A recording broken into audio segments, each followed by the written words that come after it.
Então é preciso fazer uma atualização, nada mais do que isso, né? Atualizar o código para esse novo código. De uma maneira geral, qual a sua opinião sobre esse novo código? Fora as discussões, discussões do que está acontecendo, o relator, né, o Aldo Rebelo, ele pesquisou bastante, esteve em contato com produtores. Na sua opinião, o que você acha desse novo código? O código em si, ele vem premiar o trabalho desses brasileiros que trabalharam, que abriram terras para produzir, tá? Então, a gente não pode simplesmente penalizar o produtor brasileiro por ter cumprido com a sua missão à época, que era abrir fronteiras, produzir alimentos. Ele fez isso, ele foi convidado a fazer isso pelo governo à época. E o brasileiro foi e abriu. Então, ele não pode ser penalizado. Na forma que se encontra o código hoje, então, com relação à reposição da APP, ao respeito da atual legislação para mata ciliar e tudo mais, a maioria das propriedades realmente está ilegal. Está ilegal. Então, o que é preciso? Ou legaliza-se a propriedade para que ela trabalhe da forma que vem trabalhando, mas de forma legal. Dentro da lei, né? Ou simplesmente sequestra as terras do produtor brasileiro. E faz o que com essa terra?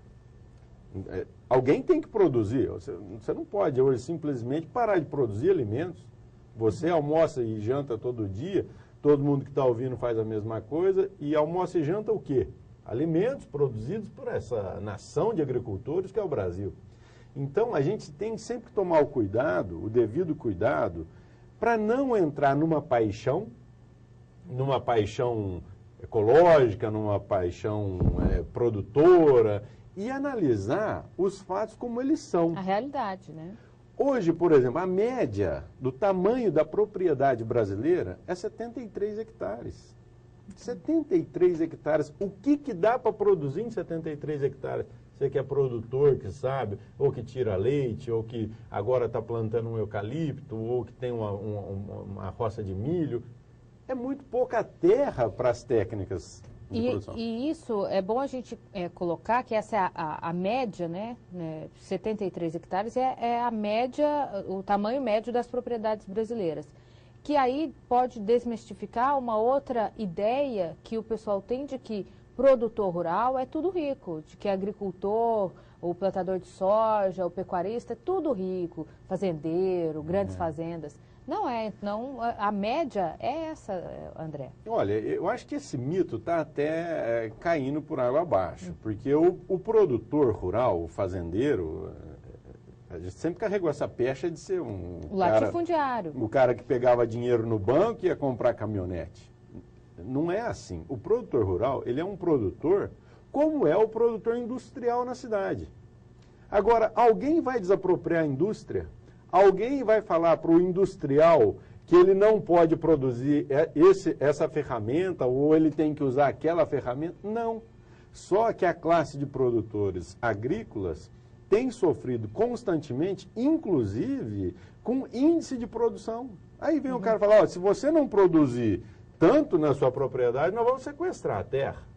Peraí, mas então vamos sequestrar a indústria? A indústria que produziu pouco. A construção civil? A montadora, né? A montadora de automóveis? Então, demitiu, né? Diminuiu a produção por causa da crise, vamos... Então, o que a gente está vendo, Renata, ao longo desse tempo todo, é um preconceito muito grande e sempre dois pesos e duas medidas. E sempre quem se beneficia de tudo isso aí é a classe política, que às vezes, com todo respeito, às vezes se beneficia de usar a opinião pública como massa de manobra para os seus próprios interesses. Então, hoje a gente está vendo assim que os dois pontos mais polêmicos que vão ser votados, e até capaz da presidente vetar, depois de terça-feira, se passar é capaz de ela vetar, é que a gente está falando de, primeiro, da anistia para quem desmatou, né?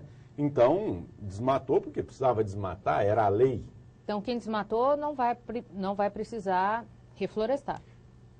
Se não passar esse código, vai precisar reflorestar sim. Não, mas do jeito que está, se passar, não precisa. Aí não vai precisar reflorestar. Uhum. E Tá o outro certo? ponto? E o outro é de quem é a prerrogativa de legislação da APP? É da União ou é dos Estados? Os Estados e a nova proposta defende que é do Estado.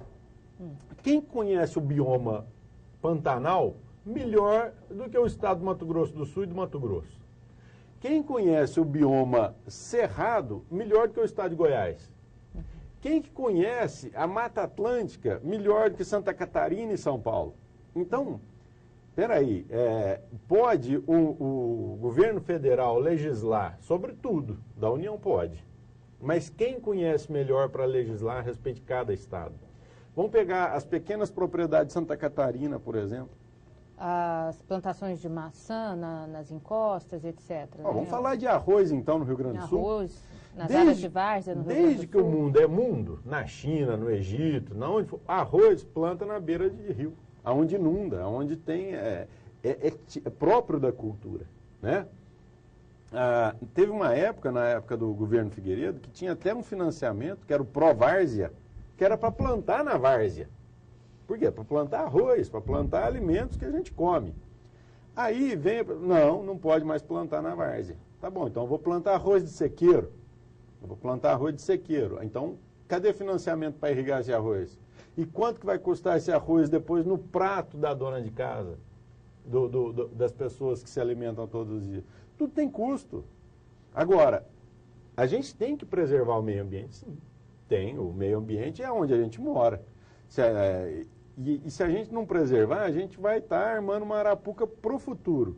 Agora, o que a gente defende é o seguinte, que tem que haver o bom senso entre o estudo científico mesmo da produção e o estudo político, que é, na verdade, o que às vezes a gente fica discutindo sem muito finalidade científica, né?